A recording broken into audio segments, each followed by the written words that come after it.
E essa não era só o apóstolo Paulo. Se você não desmarque 1 Coríntios 2, mas vai em Atos, capítulo 1. Você vai voltar 2 livros, Romanos e Atos. Aliás, uma carta e um livro, né? Mas, maneira de falar.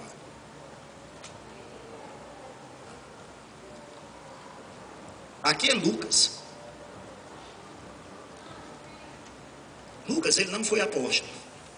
E por que tem 2 livros? Um escrito com o nome dele, Lucas, e o livro de Atos. O Evangelho de Lucas e o livro de Atos. Porque ele foi um parceiro do apóstolo Paulo. Ele foi companheiro do apóstolo Paulo.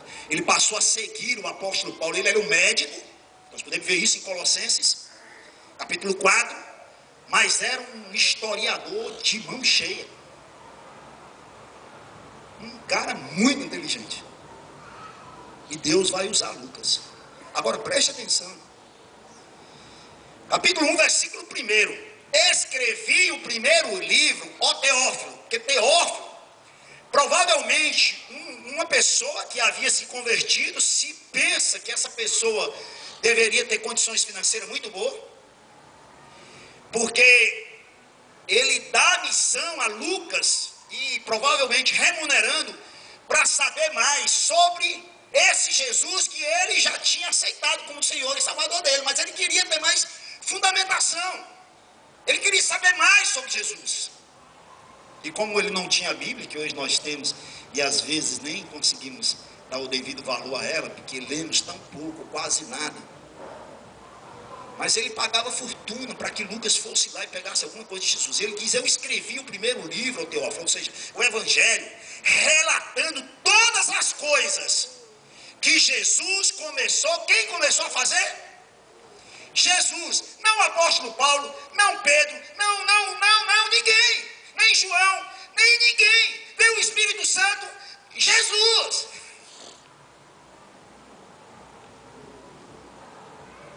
Eu escrevi o primeiro livro, Teófilo, ou seja, eu escrevi o Evangelho para te anunciar, para te dizer todas as coisas que Jesus Cristo fez, começou a fazer.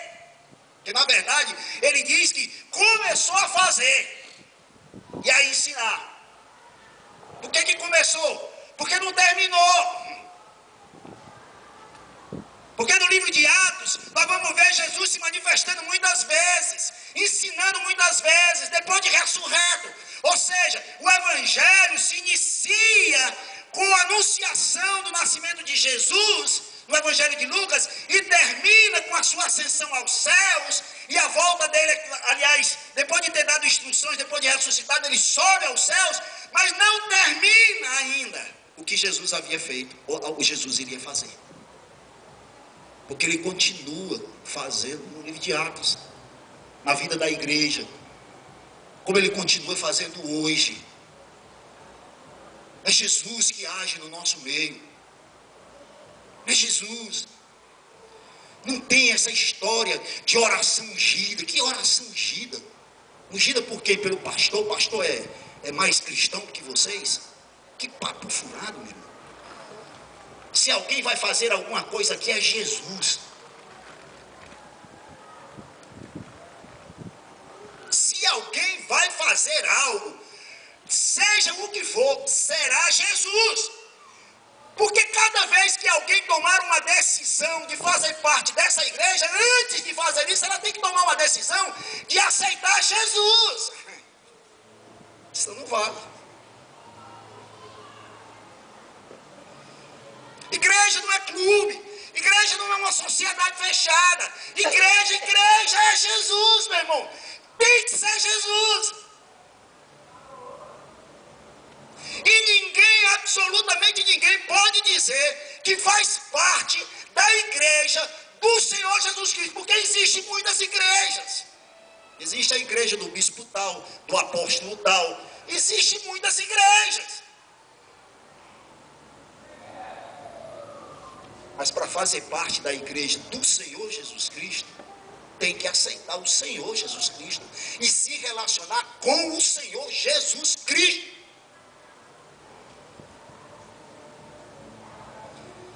Ontem a gente estava reunido, os homens, algumas mulheres, discípulos de primeira geração, a gente estava conversando sobre isso. E deixa eu dar um alerta para você, igreja. Porque muitos desses discípulos que estão sendo ensinados, acompanhados, ajudados, o que é que tem feito? Quando o discipulador não chega, aí, e tu está seguindo a quem? É o teu discipulador? É o teu pastor? É Jesus. Ele está ali, ela está ali para te dar uma força, para te ajudar. Que, aliás, você deve procurá-lo sempre, sempre, sempre. Não fique nessa história de que você é bebezinho para tomar mamadeira, não. Não faça isso, não. Cresça. Ande firme seus pés.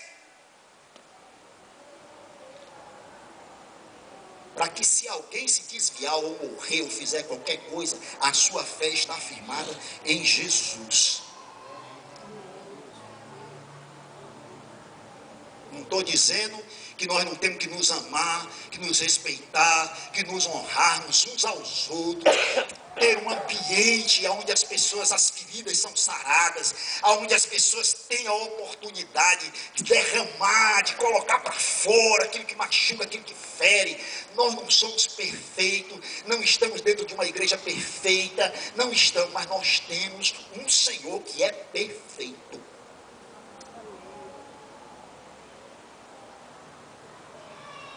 Porque sabe de uma coisa, amados? No final de tudo, só sobra Jesus.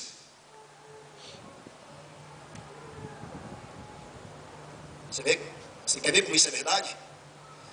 Ele vai dizer no Evangelho: os céus e a terra passarão, mas as minhas palavras, olha como só sobra ele, jamais passarão. Você sabe com quem nós vamos nos encontrar no dia do julgamento? Mateus capítulo 25, com Jesus. Porque é Jesus que vai dar absolvição à sentença. É Jesus que vai estar lá e vai dizer, quando ele vier na sua segunda vinda, ele vai dizer duas coisas. Uns para os que estiverem à sua direita, outros para os que estiverem à sua esquerda. Mas é Jesus que vai dizer. É ele que vai sentenciar. A última palavra é dele.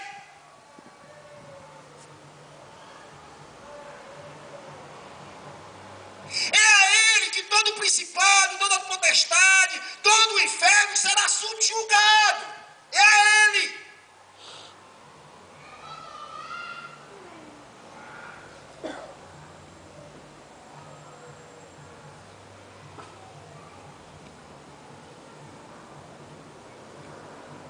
Tem que ser ele.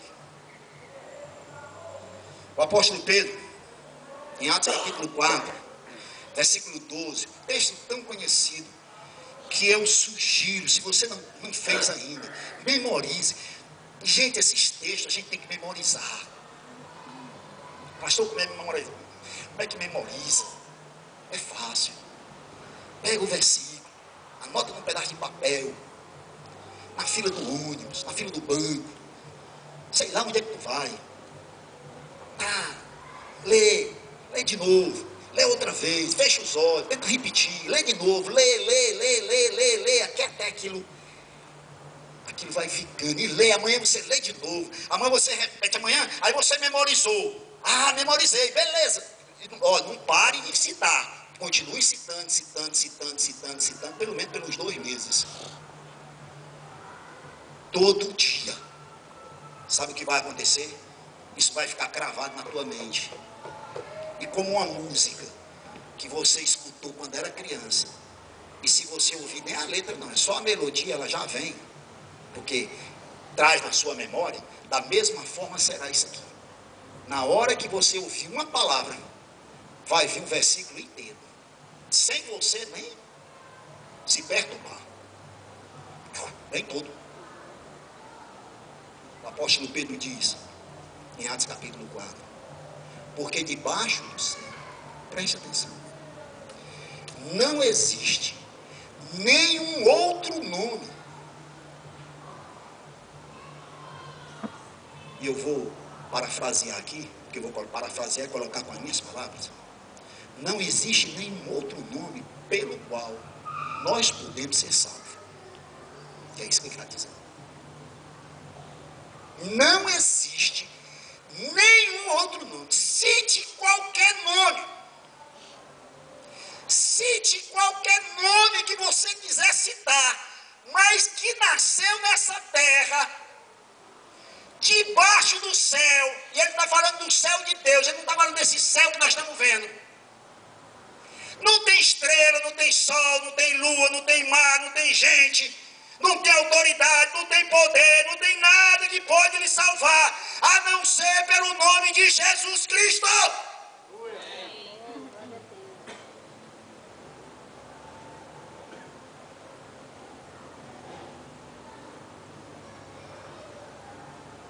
Eu clamo para vocês aí, da igreja, por favor, aprenda a defender sua fé. Se você não esquecer disso, se você memorizar esse versículo, ninguém mais vai te afastar do evangelho de Jesus. Não vai. Você pode até voltar para o mundo, mas você não se envolve mais com nenhuma seita, nenhuma religião, nenhuma heresia, porque você já sabe que não existe nenhum outro nome, nem nome de homem, nem nome de mulher. Não existe nenhum outro nome. Não é Francisco, não é Pedro, não é Paulo, não é Apolo, não é Maria, não é Isabel, não é Ruth, não é Elias, não é Moisés, não é Abraão, não é Isaac, não é Jacó, não é ninguém, é Jesus.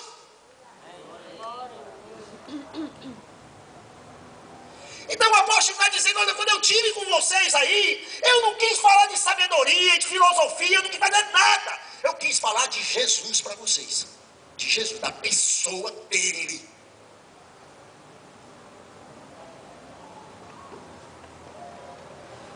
Isso não é tremendo?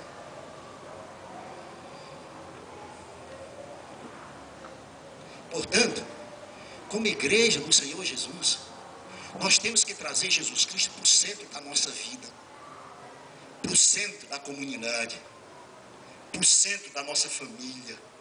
Nós temos que trazer Jesus. Como é que faz isso, pastor? Abrindo a palavra no Evangelho, deixando lá no canto? Não. É falando, é conversando, é lendo os Evangelhos, marido e esposa, pais com os filhos. Desde pequenininho, é Miguel, sabe quem for, tá aí, pequenininho, é Gustavo, era não sei o que, mas senta ele ali e conta umas historinhas de Jesus, cheio de figura, não tem de nada. Mas o Espírito de Deus vai semeando no coração dele e dela. Isso é trazer Jesus para dentro do lar. Porque a palavra dele é obedecida. Porque nós estamos crescendo, ouvindo, e nos submetendo a ele. Marido, esposa, pai, mãe, filho, filha.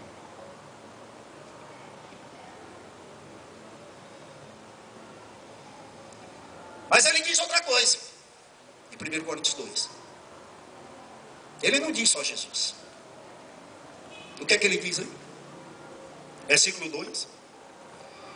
Porque decidi, 1 Coríntios 2, verso 2.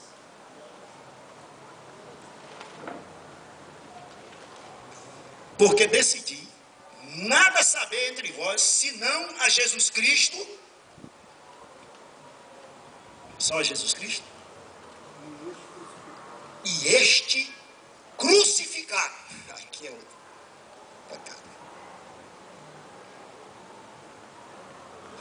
Existe vários tipos de igrejas, existem vários tipos de Jesus. Existe o Jesus que é filósofo. Os caras argumentam e argumentam e argumentam e argumentam. Muita filosofia, pouca palavra. Existe um Jesus que é, sabe, o curador de tudo. Ninguém adoece. E quando adoece, não fica na igreja porque falta fé. E se adoecer para morrer, vai embora. Porque está frustrado, decepcionado. Porque esse Jesus que estão dizendo que vai me curar de tudo, ele não está fazendo isso. E eu não estou querendo dizer que Jesus não cure. Mas ele nunca deu autorização para pastor nenhum e para ungidão nenhum prometer que vai curar todo mundo, que vai restaurar todo mundo. Se você falar, aí tem o Jesus da ação social, que é o Jesus que se volta muito para os pobres. Aí tem o Jesus do Natal, que nasce, mas fica lá no Natal. É tanto que é um menino, Jesus. Esse menino nunca cresce. Ele está lá, sempre na manjedoura. Aí tem o Jesus do crucifixo, que daí continua pregado. Nunca saiu de lá, está lá. E aí você vai criando o Jesus que não tem tanto poder, porque eu preciso de Jesus, mas eu preciso do santo tal, da santa tal, eu preciso de não sei quem mais, porque não é suficiente. É o Jesus com pouco poder.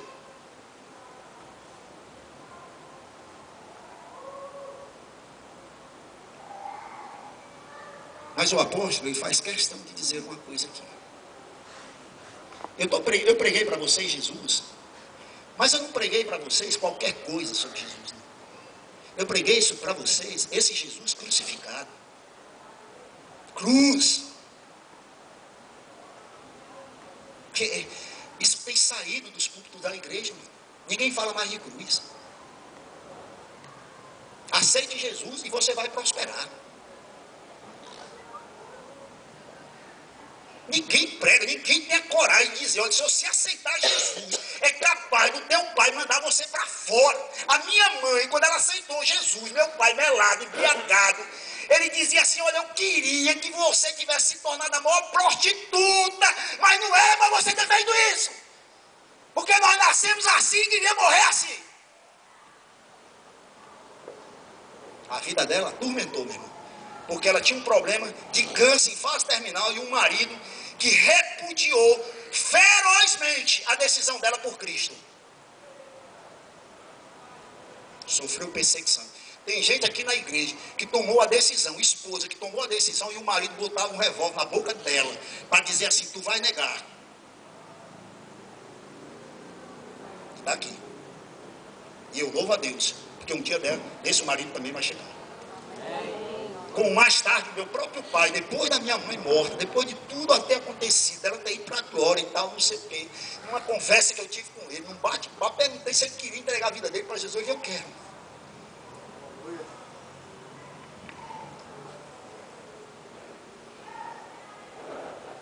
Então o que Paulo está dizendo é cruz.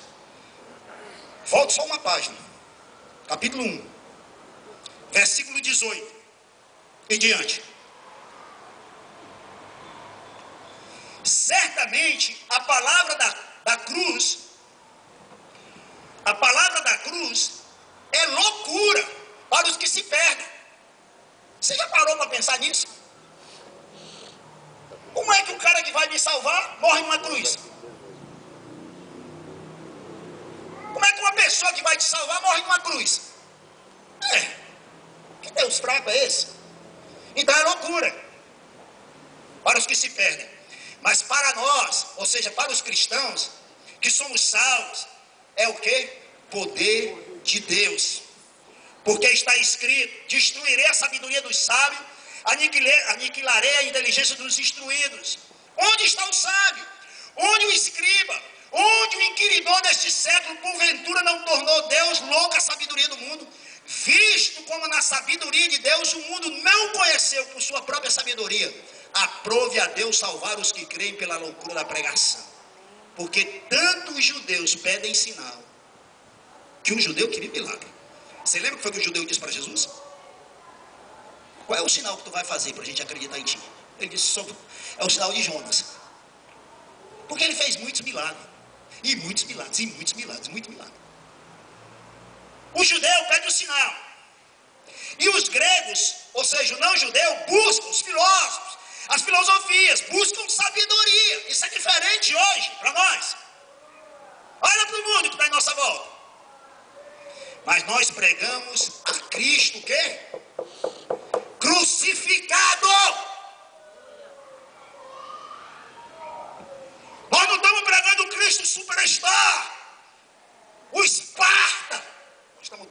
Cristo que morreu numa cruz de madeira. É isso que nós pregamos. Um Cristo que foi desmoralizado, que foi ridicularizado, que provavelmente andou por aquelas ruas de Jerusalém, ou nu, ou seminu, apanhando, sofrendo, recebendo cuspida na cara, um coroa de espinho na cabeça, sendo tripudiado, humilhado.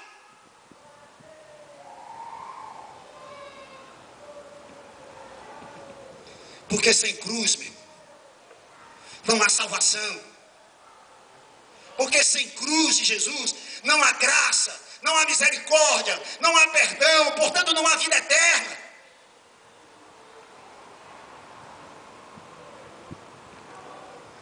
Mas nós pregamos, versículo 23, nós pregamos a Cristo crucificado, escândalo para o judeu e loucura para o gentio, mas para os que foram chamados, tanto o judeu como o grego, pregamos a Cristo, poder de Deus e sabedoria de Deus.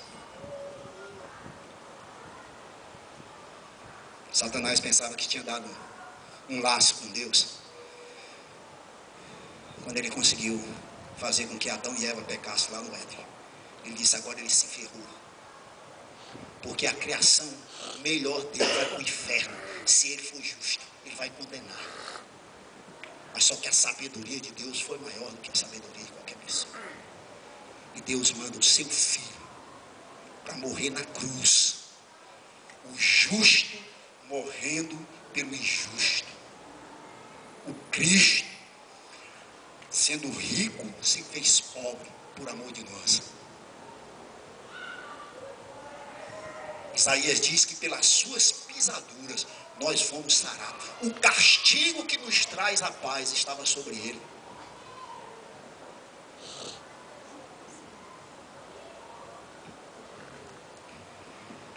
Primeiro Coríntios 15.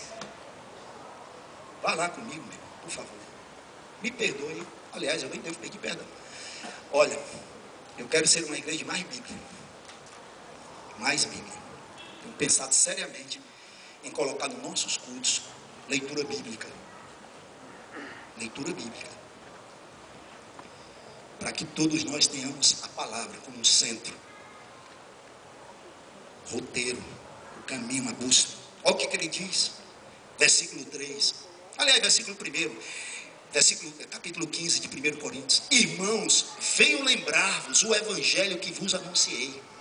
Ele vai estar falando de novo. E lá em capítulo 2, ele está lembrando dele, ele vai lembrar isso várias vezes na carta. E aqui ele está lembrando outra vez. 10ª, 20ª vez, sei lá. No qual ainda perseverais.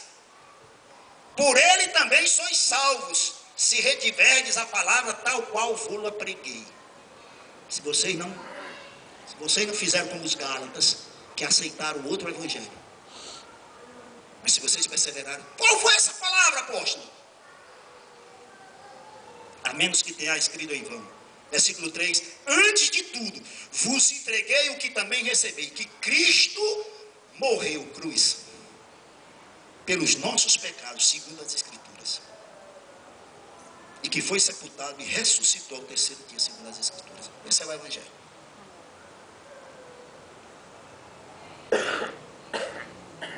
Cristo morreu pelo meu pecado, pelo seu pecado, segundo as Escrituras. E ele está se referindo ao Velho Testamento, porque era isso que ele tinha ali. E todo o Velho Testamento aponta para ele, para Jesus, para Jesus, para Jesus, para Jesus. Filipenses capítulo 2. Irmãos, tende em vós o mesmo pensamento que eu também em Cristo Jesus. Pois ele, subsistindo em forma de Deus, não julgou por usurpação o ser igual a Deus. Antes, a si mesmo se esvaziou, tomando a forma humana, andando no caminho de obediência até a morte, morte de cruz. Pelo que também Deus o exaltou sobremaneira e lhe deu um nome que está acima de todo nome, para que ao nome de Jesus todo joelho se dobre nos céus e na terra, e toda língua confesse que Ele é o Senhor, para a glória do Deus Pai. Aleluia. Oh Deus. tremendo, mano.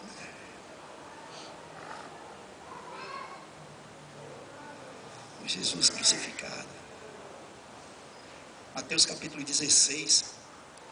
Quando Jesus disse que ia entrar em Jerusalém, que ia morrer, que ia ser crucificado, o apóstolo Pedro deu uma repreendida nele. De jeito nenhum, Senhor. Isso não pode acontecer, não.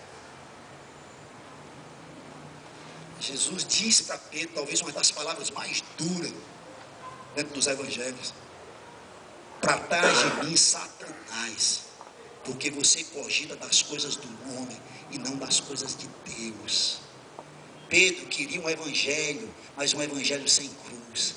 E evangelho sem cruz é evangelho do diabo, é de Satanás. O evangelho sem cruz é outro evangelho, não é o evangelho de Jesus. Porque o evangelho de Jesus passa pela cruz, e ele nos desafia a tomar a nossa cruz. Lucas capítulo 9, versículo 23, se alguém quer vir após mim, a si mesmo se negue, e dia a dia tome a sua cruz, e me siga. Evangelho que não tem cruz, não é o evangelho de Jesus.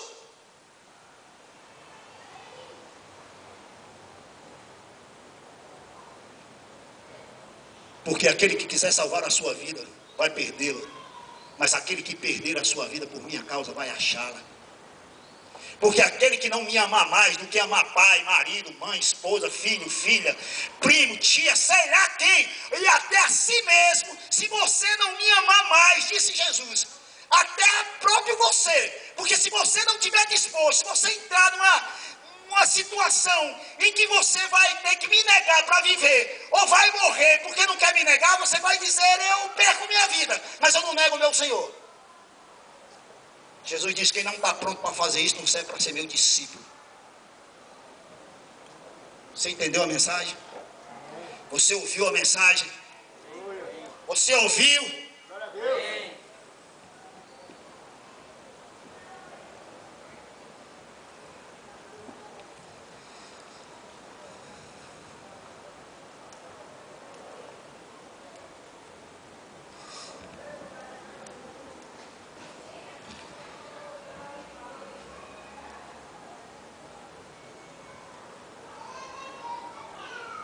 O livro do Apocalipse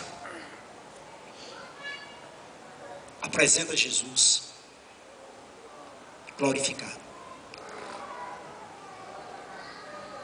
O livro do Apocalipse é o livro que está intermediando a subida de Jesus e a sua segunda volta.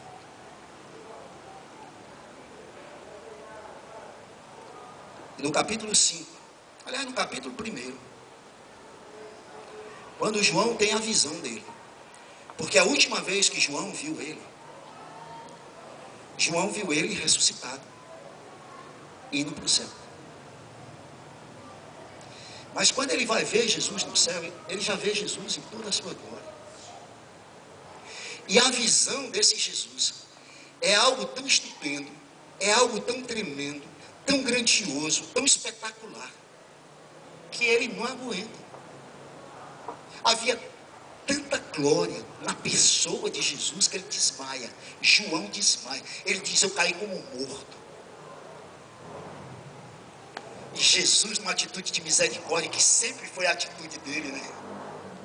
Não poderia ser diferente. Ele vai, apanha aquele velho caído ali e diz: não faça isso não, vem cá, levanta aqui. É só aquele Jesus, eu tive morto, mas revivi. E no capítulo 5, quando o livro da vida está na mão de Deus, Jeová, Javé, Yahvé, né? Em nome, né, do Deus Pai. E alguém disse: quem é digno de abrir o livro? O livro da vida. O livro que está meu nome, seu nome, se formos cristãos. E se não for, não está lá. Aí João disse que não se achou, nem no céu, nem na terra, nem debaixo da terra. Ou seja, no céu não havia nenhum ser celestial, não havia anjos, não havia serafins, nem querubins. Na terra não havia nenhuma autoridade, ninguém um presidente, um rei, não havia ninguém. E debaixo da terra, ou seja, pessoas que já haviam passado por essa terra, também não tinha ninguém que era digno de abrir o livro com os seus 7 selos. E João disse: eu chorei muito, eu chorava, eu pranteava muito, porque não havia ninguém, não havia nenhuma pessoa que fosse digna de abrir o livro, de tomar a mão, das mãos de Deus, aquele livro, e abrir o livro. Mas quando ele estava nesse choro, nesse lamento profundo, alguém toca nele e diz: chore não, porque é o leão da tribo de Judá. Por que leão da tribo de Judá? Porque Jesus vem da tribo de um dos filhos de Jacó, que se chamava Judá.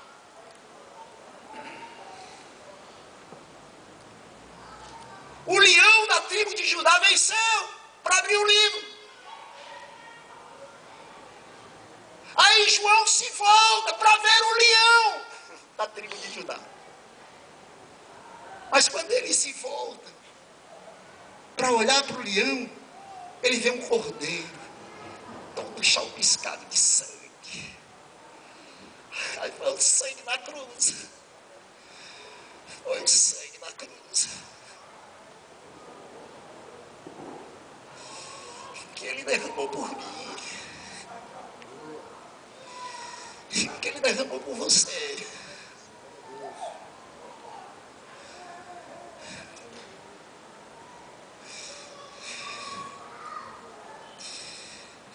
Foi o sangue.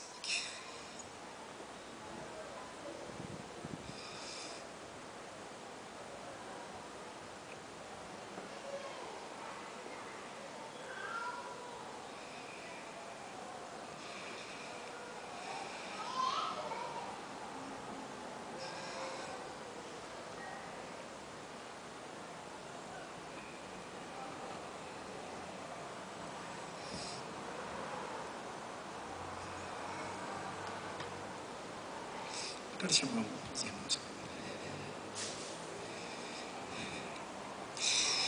Eu quero dizer uma coisa para vocês.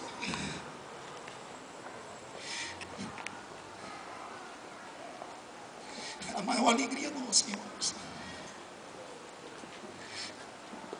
é quando nós chegarmos no céu e nós pudermos ver pessoas tão queridas nossas, que foram arrancadas das nossas vidas, nossos parentes, nossos amigos, nossos irmãos da igreja.